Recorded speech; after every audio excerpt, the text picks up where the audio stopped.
Don't you turn against me. I felt a great disturbance in the Force, as if millions of voices suddenly cried out in terror and were suddenly silenced.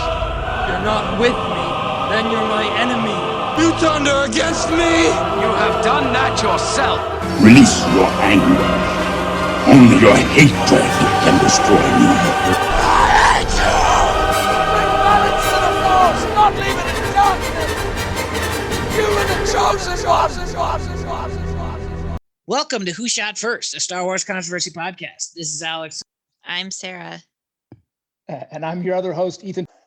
And we're going to talk about that interesting Mandalorian finale. That crazy finale. Wild. Insane. Yeah. So spoilers ahead. Spoilers ahead. Yes. Spoilers ahead. So what did you think, Ethan? Okay, so, it was so... I'm stumbling with words because there's just... Some of it was so amazing and some of it was just like... Yeah, anyway. Let's start off with Luke Skywalker's face. There we go. I hated it. You hated it? I hated his face. You could absolutely tell it was fake. Yes. So I could tell it was fake, certainly. And I'm curious to know if they used that same sort of de-aging technology. Oh, that's absolutely, yes. Yep. With the Irishman stuff. Yeah. Okay. So yes, I could tell it was fake.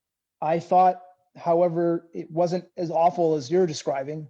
I think they need to figure out how to, like, with the mouth and everything, it just looked too stone. Anytime he moved, he looked fake. Yes. Yes, I don't think it is bad. It's as bad as as you do. I thought it was more well done than what they tried to do with Leia and Tarkin in Rogue One. Really? Yeah, I liked it. Well, maybe not Tarkin, but definitely Leia. There, okay, Leia, yes. I don't know. I think personally, I think it wasn't as good as those other shows, or like, because those were movies to me. Like, I think those were movies, and they, like, yes, Leia looked plastic, but I felt like she actually kind of looked like a person, versus this Luke kind of looked very much like a CGI'd face on some other body. And that's where I feel. And so, like, I think that they didn't have as much production on, like, trying to focus that face. But right. So they credit Mark Hamill in the credits. So did they just scan his face and de-age it? Or did he, because he obviously wasn't the one fighting the Dark Troopers. No, they used his voice and they used his face. Yeah. Okay, like they CGI'd his face to be young. Right. Okay. I thought everything up to, his reveal when he takes off his hood was amazing. That's the Luke Skywalker I've been waiting to see, since Return of the Jedi. I that's what I wanted throughout the sequel trilogy. I wanted some kind of scene where Luke comes out, he's got his green lightsaber again, and I wanted that. I wanted to see it, and maybe I'm in the minority with you guys on that, but I was having a blast watching him tear through those Dark Troopers, and with that he got his own. They gave him his own hallway scene. I didn't say I hated Luke. I said I hated his face. All right. No, you are. I will say I wasn't a huge fan of it, but I fully acknowledge that I'm in the minority, apparently, in the world. Everybody loved it. Yeah, everything I've seen on the internet has blown up and saying Luke Skywalker is amazing. And I will say, like, I think I'm somewhere in between Ethan and Alex on this. Like, there's parts of it I liked, but there's parts of it I didn't like.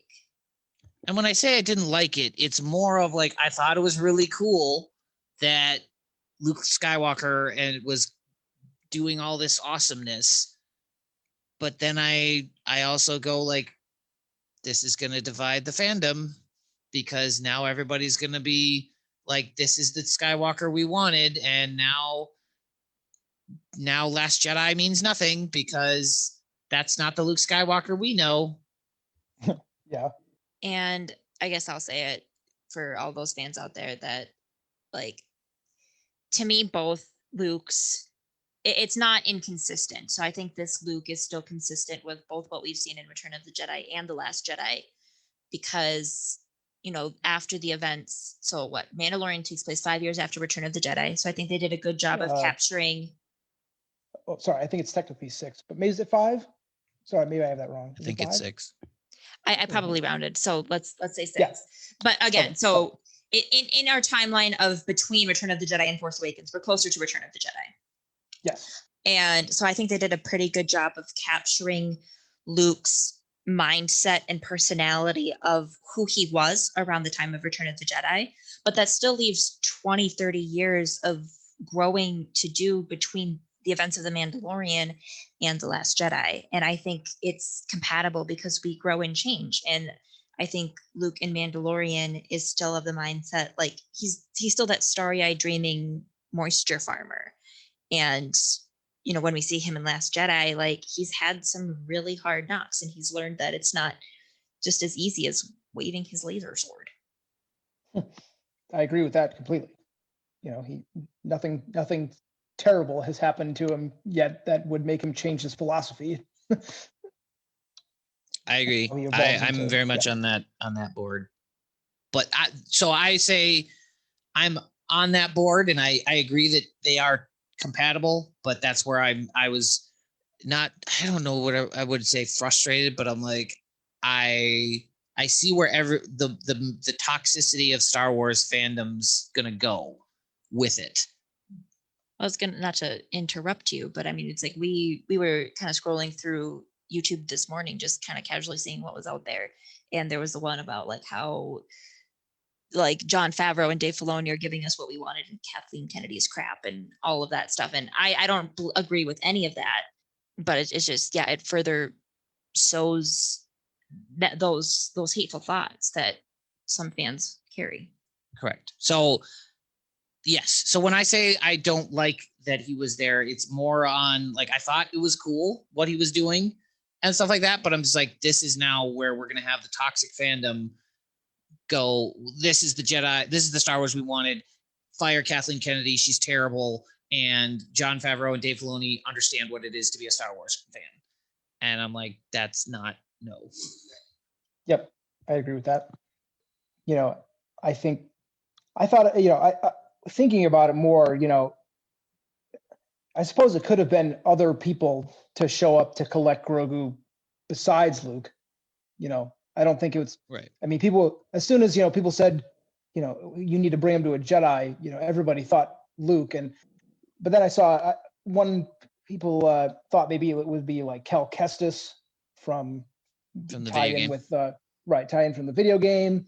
Some people, I remember you and I were kind of casually speculating it might be like Mace Windu or something like crazy like that. But yep. And Sarah brought up that like they could have even brought in Mara Jade. Yeah. Bring in somebody that we don't know about. I think that would have been a really dramatic decision and really that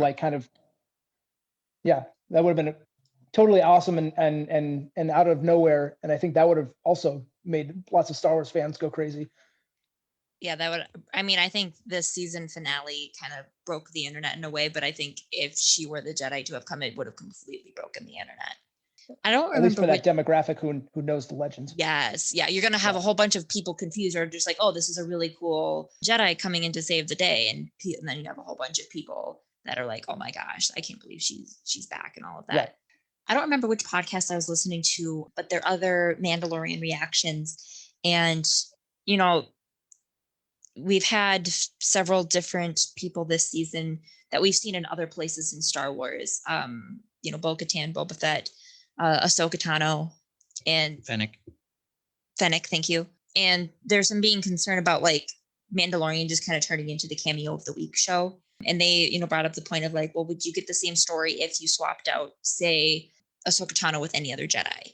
And so it's like kind of holding that litmus to things. And I think to that point where Mara Jade could have come in or Mace Windu could have come in, like, I think things could have gone down the exact same way. It'd have been really cool just to be like in awe of this Jedi.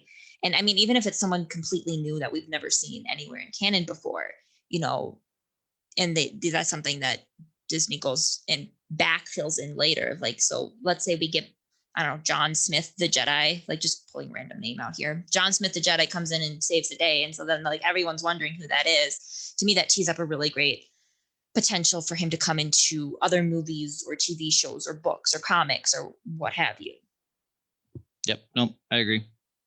Yeah, absolutely. But then also, I got a little choked up, not gonna lie, when he takes off his helmet and he reaches out, man. That's holy cow. I don't think I've gotten that emotional watching a Star Wars film or TV show ever. Really? Honestly. I don't think Rogue One didn't get you? no. Don't say that like that. Okay, it sorry. got me. No, sorry. I shouldn't just dismiss it like that. No, it was to me, it was just like, here's this guy's been saving him the whole time, and just that, and shows his face. I feel like it was a total callback to, look at me with my own eyes, like from Return of the Jedi, callback to that. But yeah, I was totally just choking up back. So sad. I can't even think about it too long. But I liked that. He said, I'll see you again, I promise. So it's not like this will necessarily be the last we see of Grogu, but I am interested now what they do with season 3, because here we are, Grogu's now gone essentially, and we have this sort of power vacuum on Mandalore that Bo-Katan wants to fill but can't, because she would have to then defeat Din Djarin, and so I'll just kind of really be interested to see what they do with that. Yeah, like so that we can now move on past Luke, because that's a lot of there's just so much to dive into there. I will say that was a crazy end scene with the Book of Boba. I'm excited for that. So do you think that having the Book of Boba, or what I want to call Bob, do you think that Bob is replacing the standalone film that we were promised once upon a time? Absolutely. Okay. We're not getting a standalone film. Oh, like a standalone Boba Fett film? Yes. Yes. Okay. Then yes, definitely. I feel like there's no way we'd get both a show and a standalone movie. I mean, I guess it depends what they did, but in a way, I think you can do more with a TV show than you can with a movie. Certainly. So that's also exciting too for all the big Boba fans out there. Yep. Yeah. Did not. Was Bib Fortuna on the sail barge? Did we never actually see him on the sail barge? He's never on the barge, no.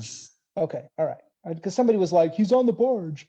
No, he's not. And I love that Bib Fortuna just like tries to take over. And that's another thing. Great. How did the Hutt clan allow that to go down? Did they just say, all right, I guess you can just be in charge? Because there's no way the Hutties, the Nal Hutta clan, whatever, I feel like they wouldn't be cool with that. I don't know. As we've seen in previous Star Wars stuff, like especially, I don't know if it was in Is it in Bloodline that they talk about the Hutt Slayer, Leia? Yep. Yeah. Yeah. So in Claudia Gray's Bloodline book, we get the thread that Leia is a Hutt Slayer, because there's video footage that survived the blowing up of the sail barge of her choking Jabba. Okay, because in that, I believe, and people can correct me if I'm wrong, I'm pretty sure in that they say that like the people that are giving her this Leia this video footage, like they start taking over the Hutts, and so like the Hutts have fallen mightily since Jabba went down, because Jabba was like the big guy, Kahuna? The big Kahuna, and so when he dies, like the other Hutts are trying to like maintain the way I read it is they're trying to maintain their own power, and so they can't reach out and try to take over Tatooine. And I also think like Tatooine was on an outlier of the Hutt systems, because that was just Jabba's like, I like Tatooine, I like being there. That's what I understood. Yeah, it's nowhere near Nal Hutta. Right. And to me, it kind of lines up with some of the pieces that you see in the Clone Wars, because we actually see quite a few Hutts throughout the Clone Wars as various villains, but you can tell that, back, decades before the sail barge explosion, that there's family backstabbing and there's not peace within the huts. So yeah, to me, it's totally realistic that once Jabba goes, because he's the head, like there's kind of chaos, and you couple that with the Empire falling. Yeah, it's just complete chaos, and whoever gets power gets power. Yep. How did you feel about Bo-Katan What, as like overall in the in show? this or episode? Just in this episode. I mean, she was fine. Do you mean like her choices or like Choices, personality, whatever. Yeah, whatever. I mean, it was okay, I guess. I was a little confused as to why she was so hostile to, I mean, it took me by surprise that she was so hostile to Boba Fett at first. But I guess it makes sense just because he's a clone and not necessarily, but then at the beginning, I don't know, because then at first she didn't make it seem like it was a big deal about Mandalorian armor being on non-Mandalorian, or maybe I have that wrong. Or no. No, you're It was not. about the help. No, okay. And then I'm not sure why she wouldn't track down Gideon after reaching the bridge and realizing he's not there. Because He she just sort had of no stays- idea where he was. But he's on the bridge, or not? He's not on the bridge, but he must still be on the ship. Correct, but like she can't just go. There's 4 of them. They can't just go search the entire ship. Yeah, they had a plan to stick to with Din. Okay. Thoughts, Sarah, on Bo-Katan? I love Bo-Katan. I think she was really strong in this episode, and I think in this episode we see that there's a lot of complexities to her character, and there's a lot more history that we don't know. So I mean, for fans who have just watched The Mandalorian, so for some context, we also get Bo-Katan in Clone Wars and Rebels. But even with what we know from her there you can tell that there's still some kind of history with her that we haven't learned yet. And I think it's fascinating, and I want to see her continue to be a BA. Yeah. Can you? So in Rebels, Sabine hands her the Darksaber, Yep. and she takes it. Yep. So is that just like what? Like, I guess I'm curious as to why that's okay and this is not. Or Basically, is that just- my theorizing, because and from what I understand, it's all my own theorizing, is that because Sabine gives it to her and she accepts it, Mandalore did not unite under the Darksaber, and that's why she lost it. Mm-hmm. Somehow. We don't know how, but like, because when everybody's like, oh, when she tried to get the Darksaber, she's like, I have the Darksaber, unite under me. They're like, you didn't win it. You don't, it doesn't matter. Right. I was going to explain. I don't know how much either of you two were into Harry Potter. Yep. I was into it. So credit to Sky Talkers podcast out there, but they compared the Darksaber to the Elder Wand. So in the Harry Potter lore, the Elder Wand is the wand to defeat all wands. And the only way that you get the wand to truly obey your commands, so then in this parallel, the only way you get to truly rule Mandalore is if you disarm the Witcher wizard who holds it. So there gets to be a point in the Harry Potter series where like Lord Voldemort gets the wand, but it's technically not his, or it doesn't obey his commands to its full ability. And he doesn't necessarily realize it because of who last disarmed the proper wizard to hold it. And then that chain of events. So it's like you need to do the proper ceremonies and rites to be considered the official ruler. And especially for someone like Bo, who is so steeped and connected to Mandalore history. Like, I don't think she necessarily knew that in the time of Rebels, but has clearly since learned it because now it's a big deal. Okay, so is the last time when she has the Darksaber, is that the last time we see her in Rebels? I'm trying to remember. Yes. Okay, so at some point from that point where she holds it up and then she loses it at some point and Gideon gets it, and that's just that we don't know how that happened. Correct. Okay. So to me, then, technically Sabine should be the ruler of the Mandalore because she disarmed Vizsla way back to get the Darksaber, didn't she? Correct. Wasn't it Saxon? Or no? Yes. Well, Saxon. I get my Saxons and Vizslas mixed It's up. one of the two. But yeah, she disarmed the person. They're both related, aren't they? Yeah. Whatever. They're brothers. All the people that yeah. Jon Favreau voices are the same in my head. So Yep. House Vizsla is Clone Wars the Saxon clan is rebels. Thank you. So technically she's the ruler. So then whoever disarms Sabine would be the next ruler of the Mandalore if we're going by that logic. So then that I have so many questions there. I think that's going I think you're relating it too much to Harry Potter there. I think it's more of nobody accepts that she got it, that like, because she didn't win it. And therefore I think like somebody comes in and disarms her, or like beats her up, and like basically probably like does a huge battle against her and takes it, and is like, I have now taken it from this poser. And so then people, and again, he's not trying to unite Mandalore, so it doesn't really matter that much to him. Right. And so then now she has to, so she's like, well, this person took it, so now I have to take it back. I can't do it the other way because nobody believed me. Nobody worked with me. Right. But again, I think it just also sets up the potential that we're going to get Sabine at some point in all of this new stuff. She'll be in the Ahsoka show. Yeah, I think so. Yay, Sabine. It'll be her and Ahsoka finding Ezra / battling Grand Admiral Thrawn. Yep. I will say, to kind of shift gears into our next point with the season 2 finale, that is one of the things I really liked about this episode, is how it was 4 women kind of storming this ship and creating the diversion and just throwing all the punches. I loved that. And I mean, it being subtle, and it's like, these are all strong women who are capable of doing everything that they're doing. It made me very happy.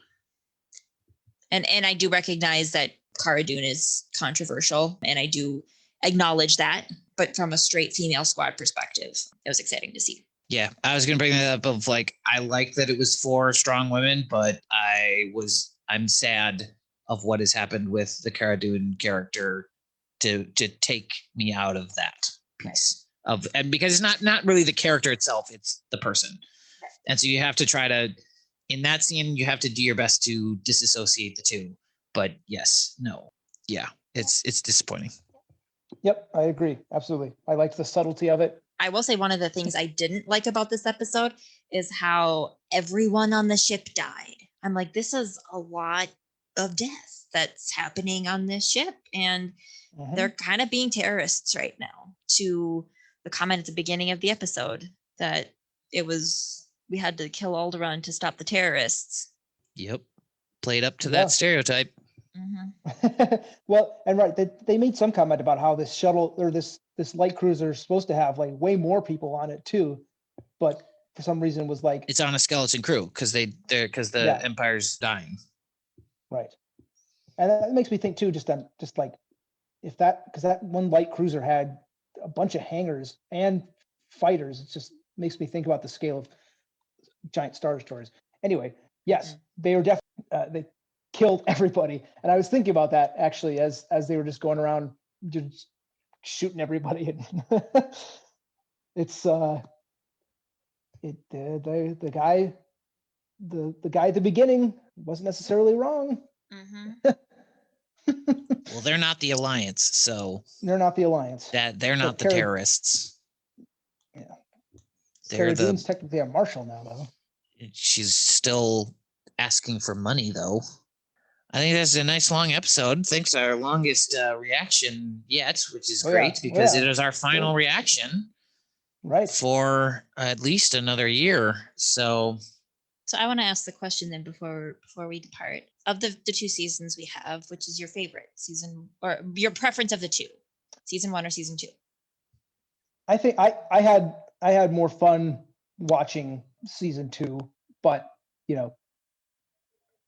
I think I like watching the growth of the Mandalorian as a character more in season 1. So I think there's certainly more there. This season had a lot more action and probably a bigger budget. But I would watch season 2 again before I watch season 1. I would say I can't decide because I know it is because I guess I'd probably say season 2, but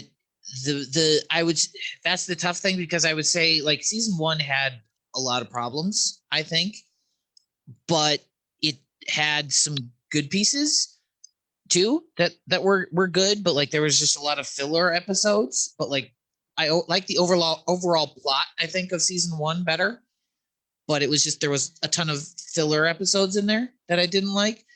But like looking at season 2, I liked season 2. There were a lot of highs, but to me there were a lot of the problems were bigger, if that makes any sense. Of like it was cooler, but then the problems that I had with it were bigger, if that makes any sense. So I guess it's season 1, but I don't know. How about you? I think I liked season 2 better. I know watching season 1, kind of at the end of the episodes, I'd say more often than not, I wasn't super excited to watch the next week. And I think with this season, I was much more excited to watch the next episode. That's a good point. That's a good point. I was definitely more hyped for each week this season than I was last season. Yeah. So no, I guess I would agree with that. So I guess you're right. It probably is season 2, because I very much was like, yep, I was excited for season 1 episodes, but there were, the filler ones were just like, okay, this is a show. Right. Now. Exactly. Yeah. Yep, exactly. Versus this season, I was like, yeah, I'm excited for almost everyone. There was one that I wasn't excited for, and it turned out better than I thought. So, all right, awesome. And you can listen to us on our regular podcast every 2 weeks. We have on Tuesdays, and then we have a bunch of bonus episodes coming out all the time. So catch our most recent episode, which is the Star Wars Holiday Special. We talk about the controversies there. And if you want to find us, you can find us on Twitter at WhoShot1SWPod. And if you want to send us an email or anything, you can find us at WhoShotFirstSWPod@gmail.com. Leave us a review and anything, and find us on Anchor or Apple iTunes Podcast, Spotify, Stitcher, all those wonderful platforms. We're all on there. And let us know. Anywhere you listen to podcasts. Anywhere you listen to podcasts. Perfect. Yep. So thank you very much. And we will see you next time. Next season. We'll see you next season for Mandalorian review. Yeah. See you next season. So until then, never tell us the odds. And those the odds. Never tell us the odds. Never tell me the odds. People are counting on us. The galaxy is counting on us. Solo, we'll figure it out. We'll use the Force. That's not how the Force works. Oh, really? You're cold? Don't you turn against me. I felt a great disturbance in the Force, as if millions of voices suddenly cried out in terror and were suddenly silenced. You're not with me, then you're my enemy. You thunder against me! You have done that yourself. Release your anger. Only your hatred can destroy me. Not leave it in darkness! You were the chosen one! Yes, thank you, Sherlock. My last name is Holmes, so thank you for the compliment. Yeah.